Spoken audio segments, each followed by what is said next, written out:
بسم اللہ الرحمن الرحیم۔ محترم ناظرین السلام علیکم۔ ناظرین، قرآن کی وہ سورت جس کی تلاوت اللہ تعالیٰ خود کرتے ہیں، یہ سورت غریبوں کو امیر، بیماروں کو صحت مند اور حاجت مندوں کی حاجت کو پورا کرتی ہے۔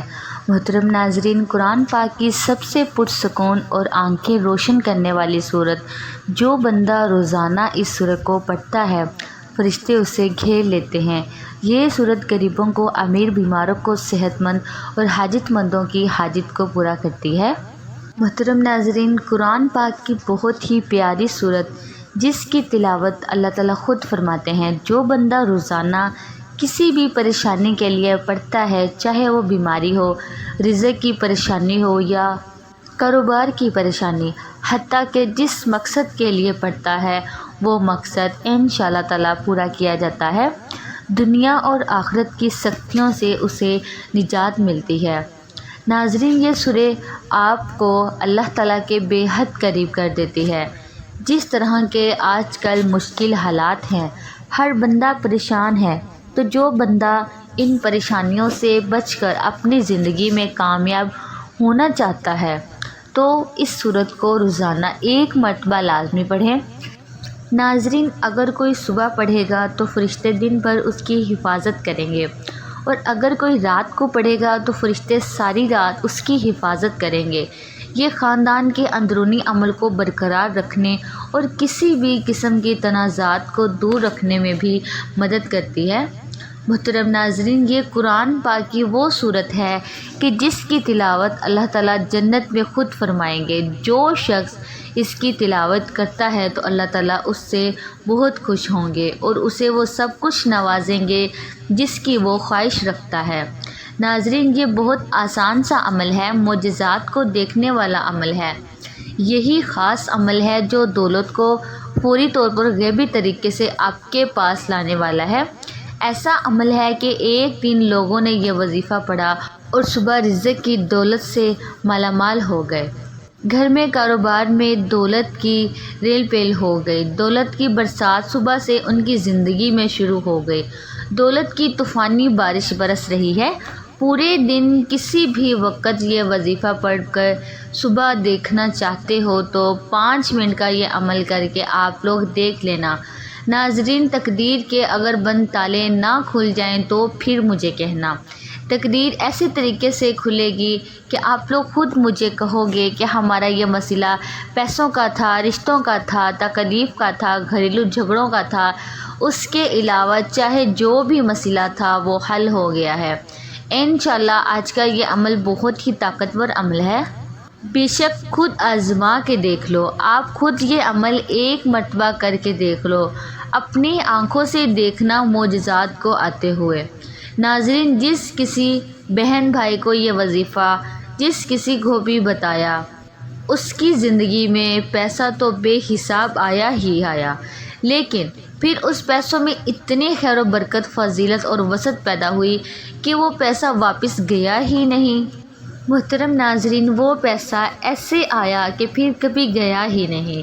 ایسے تو آپ لوگوں نے کوئی نہ کوئی عمل یا کوئی وظیفہ لازمی کیا ہوگا، آپ کو پیسے ملے ہوں گے، یہ نہیں کہہ رہی کہ نہیں ملے ہوں گے۔ آپ نے محنت اور کامل یقین سے کیا ہوگا تو آپ کو لازمی پیسے ملے ہوں گے، لیکن پھر کچھ وقت بعد، جیسے ہفتے یا مہینے بعد یا 2 مہینے بعد ختم ہو گئے ہوں، تو یہ وہ وظیفہ ہے کہ پیسہ اگر ایک مرتبہ آپ کے پاس آ جائے تو پھر جانے کا نام ہی نہیں لے گا۔ اس پیسے میں انشاءاللہ تعالیٰ خوب برکت اور عافیت ہوگی، پیسوں کو آپ سے محبت ہو جائے گی۔ یہ سمجھ لیں پیسہ آپ پر عاشق و مہربان ہو جائے گا۔ دولت کا اور پیسوں کا یہ بادشاہ عمل ہے، یہ بادشاہ وظیفہ ہے۔ اپنی زندگی میں جو بھائی بہن کہتے ہیں کہ ہمیں ڈھیروں پیسہ چاہیے، یہ بھی مال و دولت چاہیے، فوری ڈھیروں رزق چاہیے، وہ کہتے ہیں کہ اگر تو ہم صبح کو یہ وظیفہ پڑھیں تو پھر شام کو رزق مل جائے، رات کو پڑھیں تو صبح سے پہلے ہی مل جائے۔ تو یہ وظیفہ آج ان تمام بہن بھائیوں کے لیے ہے جو ہمیشہ ایک شکایت کرتے ہیں کہ ہماری مالی پریشانی ختم نہیں ہو رہی، مالی مشکلات ختم ہونے کا نام ہی نہیں لے رہی۔ شوہر ہے، وہ دہاڑی لگاتا ہے، دہاڑی بھی کبھی لگتی ہے تو کبھی نہیں لگتی، اگر جس دن لگ جائے تو 4 پیسے لے آتا ہے۔ وہ اتنے ہوتے ہیں کہ ایک وقت کا کھانا تو دوسرے وقت بھوکے سو جاتے ہیں۔ تنگ دستی ہے، فاقے ہیں، غربت ہے، لاچاری ہے۔ جو ویڈیوز دیکھتے ہیں اتنی پریشانیوں میں ہیں، آپ سب لوگ میرے ساتھ سچے دل سے آمین ضرور کہیے گا۔ آپ لوگوں کے لیے دعا مانگ رہی ہوں، آپ لوگوں کی تنگ دستیوں اور مشکلات کے لیے، کیونکہ یہ آمین کئی لوگ ایک ساتھ جب آمین کہتے ہیں نا میرے بھائیوں میری بہنوں، تو کسی ایک کے سچے دل سے نکلی ہوئی آمین بھی آپ کا کام کر دیتی ہے۔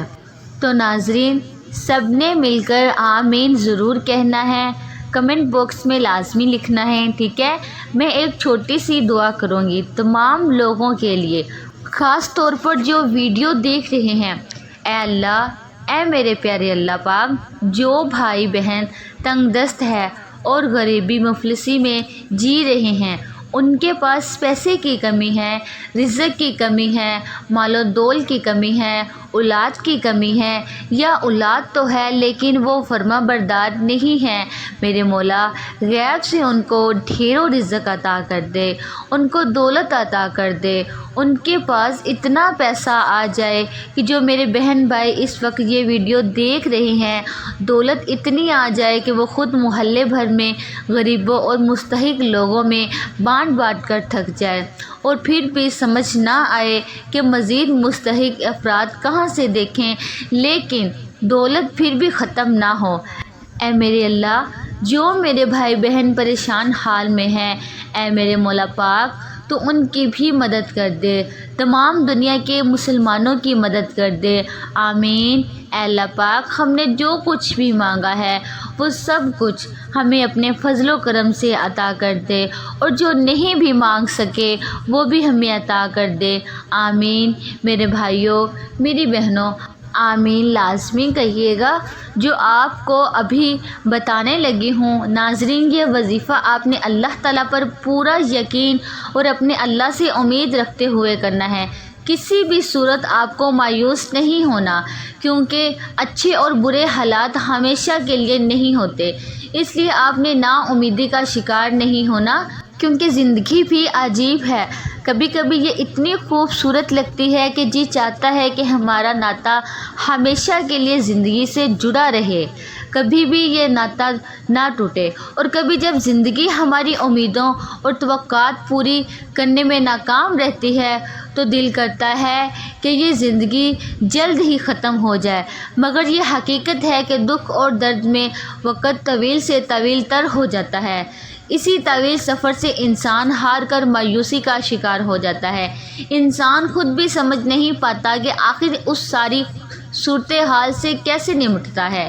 انسان کی فطرت ایسی ہے کہ اسے زندگی میں سب کچھ اپنے مطابق چاہیے، سب اس کی مرضی اور منشا کے مطابق نہیں ہوتا تو وہ نا امید اور مایوس ہو جاتا ہے، ساتھ ہی اسے احساس ستاتا ہے کہ اب اسے مزید نہیں جینا۔ انسان بنیادی طور پر جلد باز واقع ہوا ہے، اسے اگر کچھ حاصل کرنا ہو تو وہ اس کے لیے محنت مشقت کرتا ہے، دعائیں مانگتا ہے، محنت کرتا ہے، مگر جب اس کی منشا کے مطابق اس کو پھل نہیں ملتا تو وہ تھک جاتا ہے، اور اسی تھکن میں وہ مایوسی کے اندھیرے میں اپنا وجود، اپنی امیدیں اور اپنا یقین کھو بیٹھتا ہے، اسے زندگی بے رنگ لگنا شروع ہو جاتی ہے، دوسرے الفاظ میں اس کی زندگی میں دلچسپی ختم ہو جاتی ہے۔ مگر یاد رکھیے کہ کچھ بھی ہمیشہ کے لیے نہیں ہوتا، وقت کی ایک خوبصورتی ہوتی ہے کہ یہ کبھی بھی ایک جیسا نہیں رہتا، مشکل ہو تو آسانی بھی مل جاتی ہے، حالات چاہے جتنے بھی کٹھن ہو، مشکلات کے بادل جتنے بھی کالے کیوں نہ ہو، آسانی کی صبح کا سورج ضرور طلوع ہوتا ہے، نہ دکھ سدا رہتا ہے اور نہ ہی سکھ سدا رہتا ہے، ایسے ہی ناکامی اور کامیابی ہمیشہ کے لیے نہیں ہے۔ اس لیے سب سے اہم بات یہ کہ انسان کو کبھی بھی مایوس نہیں ہونا چاہیے، بلکہ مشکلات کے آنے پر مایوسی کے اندھیروں میں بھی امید اور یقین کا چراغ جلاتے رہنا چاہیے، کیونکہ اگر انسان مایوسی کے اندھیرے میں امید کا چراغ جلاتا ہے تو اس کی روشنی انسان کے وجود کو منور کر دیتی ہے۔ اس روشنی سے انسان باطنی اور ظاہری طریقے سے مزید مضبوط ہو جاتا ہے۔ وہ سمجھ جاتا ہے کہ یہ ناکامیاں اور مشکل وقت سب عارضی ہے۔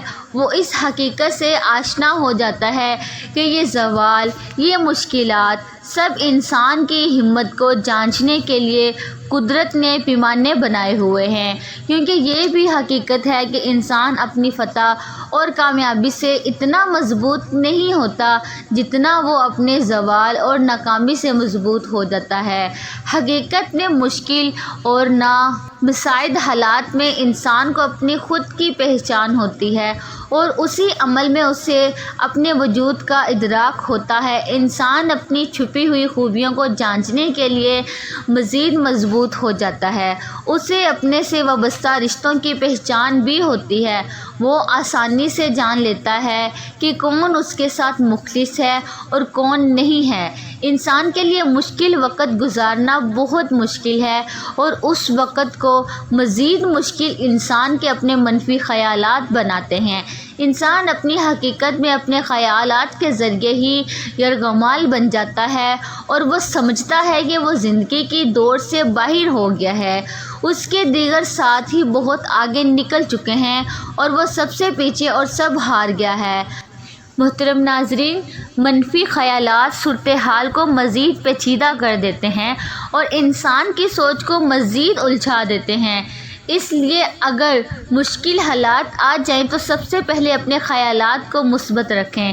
یہی کوشش کرنی چاہیے کہ جو کچھ زندگی میں بہتر حاصل کیا اس کو یاد رکھا جائے، تاکہ یہ محسوس کیا جا سکے کہ زندگی آپ پر کتنی مہربان رہی ہے، اور اسی سوچ سے امید پیدا ہوگی کہ اس بار بھی زندگی مہربان ہی کرے گی۔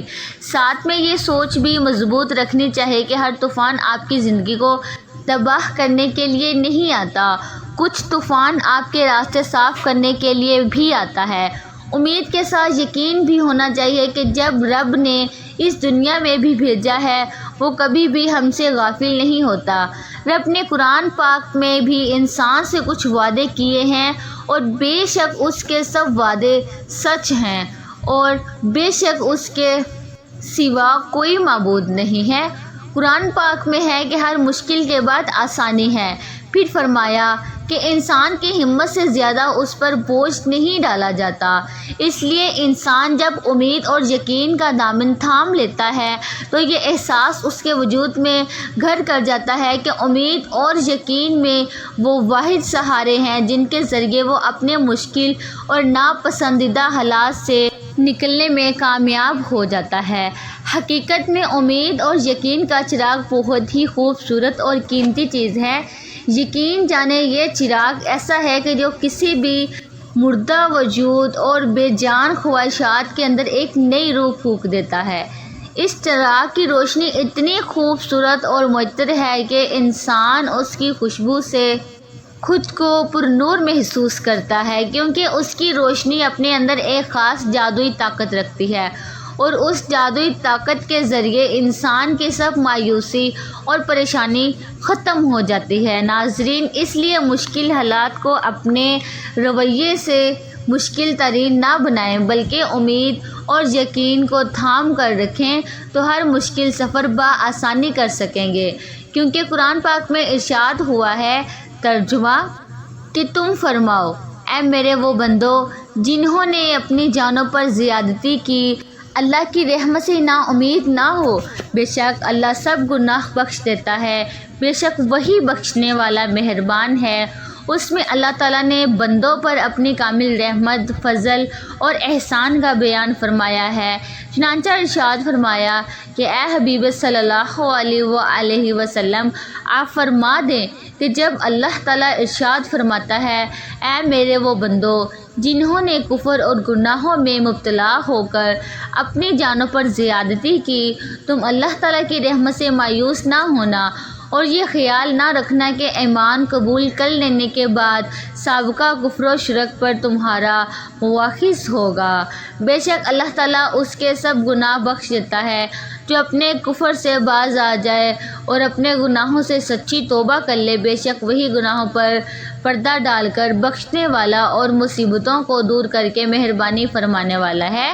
اس آیت کے شان نزول کے بارے میں معتعدد روایات ہیں۔ ان میں سے ایک یہ ہے، حضرت عبداللہ بن عباس رضی اللہ تعالیٰ عنہ فرماتے ہیں، مشرکوں کے کچھ آدمیوں نے بارہا قتل و زنا کا ارتکاب کیا تھا۔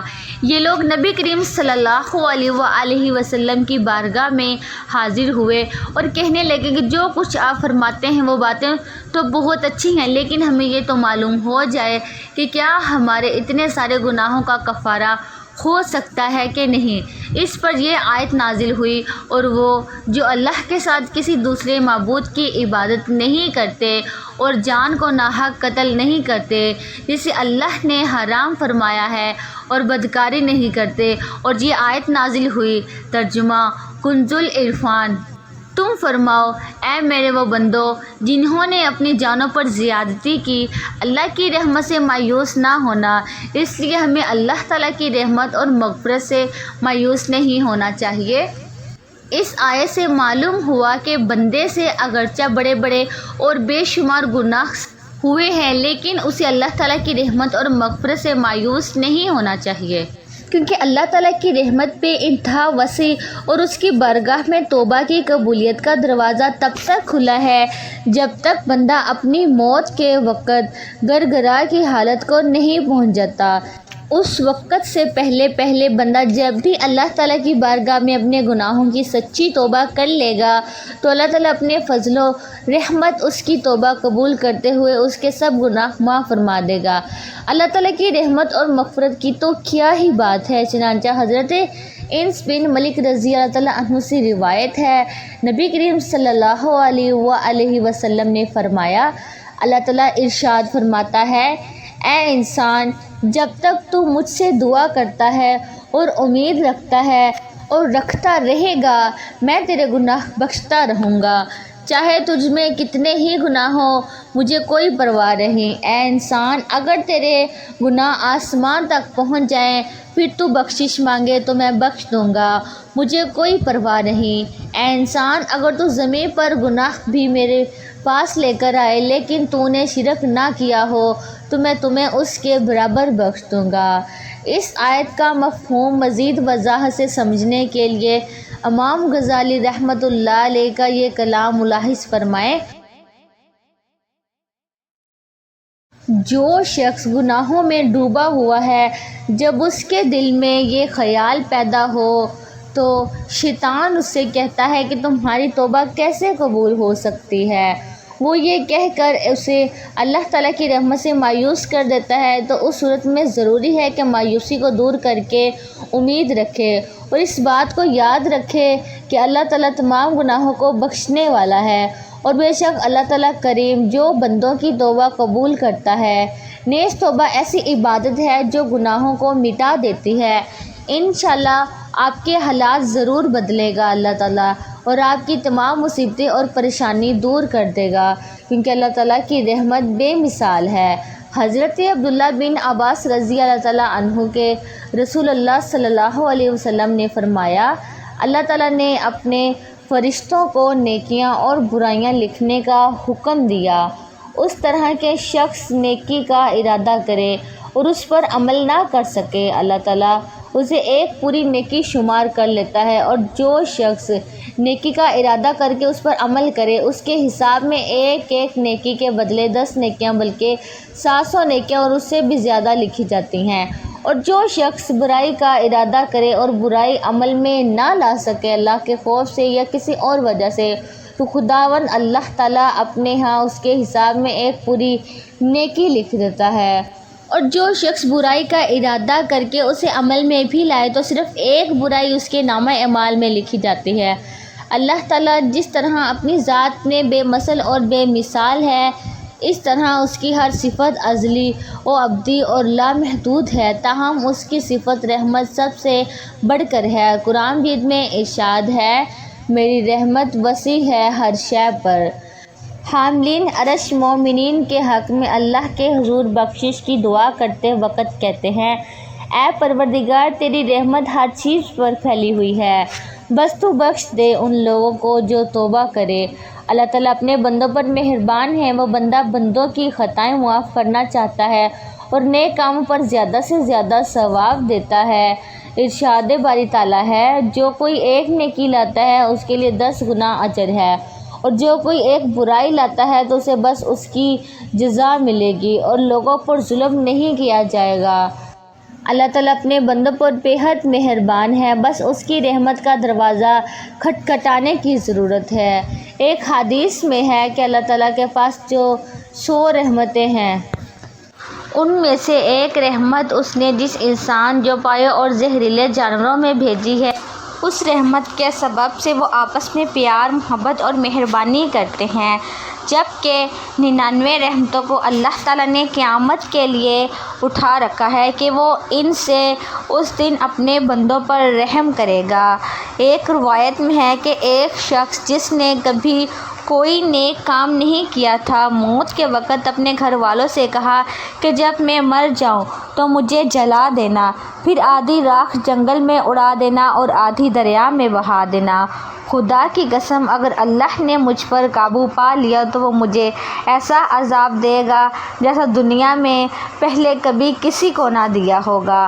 جب وہ بندہ مر گیا تو اس کے بیٹوں نے اس کی وصیت کے مطابق عمل کیا۔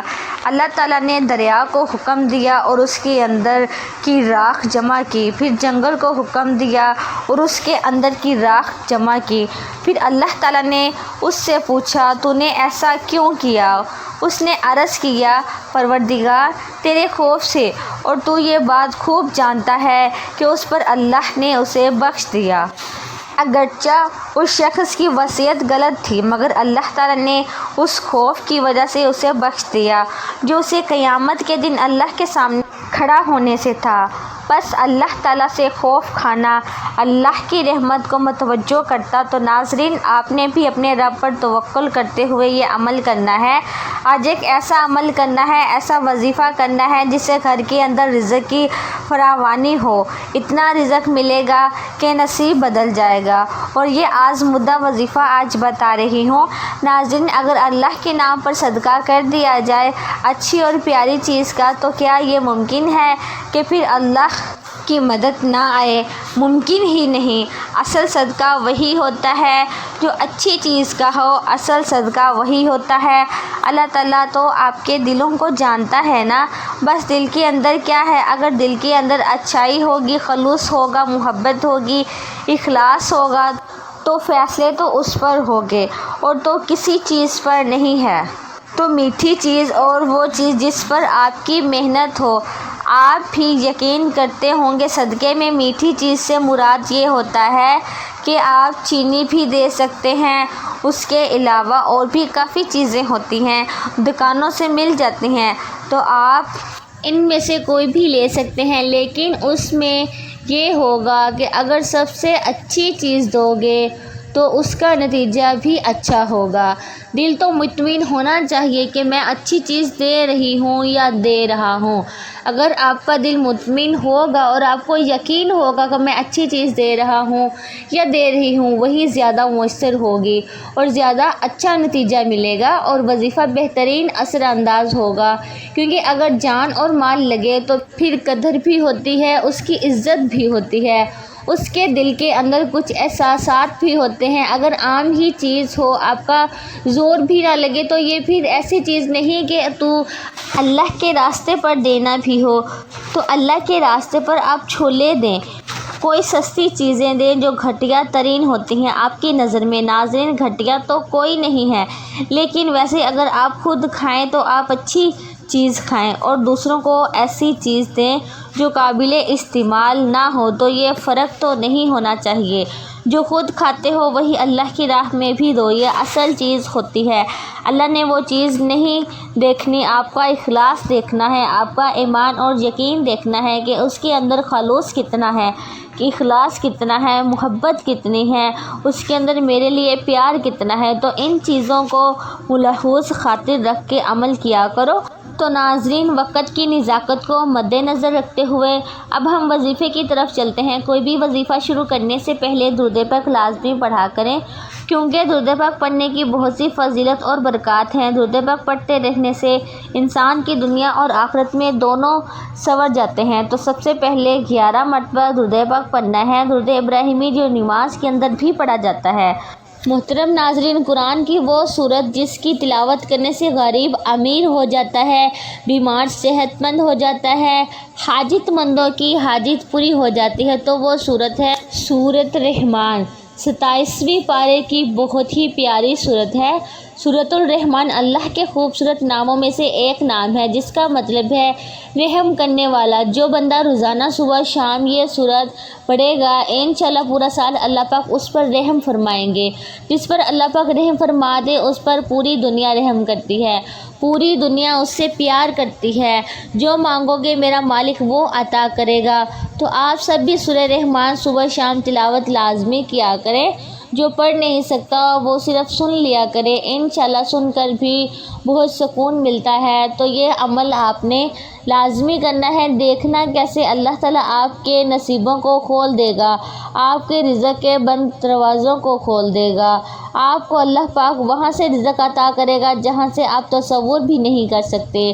قرآن کا فیصلہ ہے، اللہ پاک پھر جب رزق دینے پر آتا ہے تو وہاں سے رزق ملتا ہے جہاں آپ گمان بھی نہیں کر سکتے۔ یہ قرآن کہتا ہے، تو اس لیے اللہ ایک طاقت کا نام ہے، پوری کائنات کا خالق، مالک اور رازق ہے۔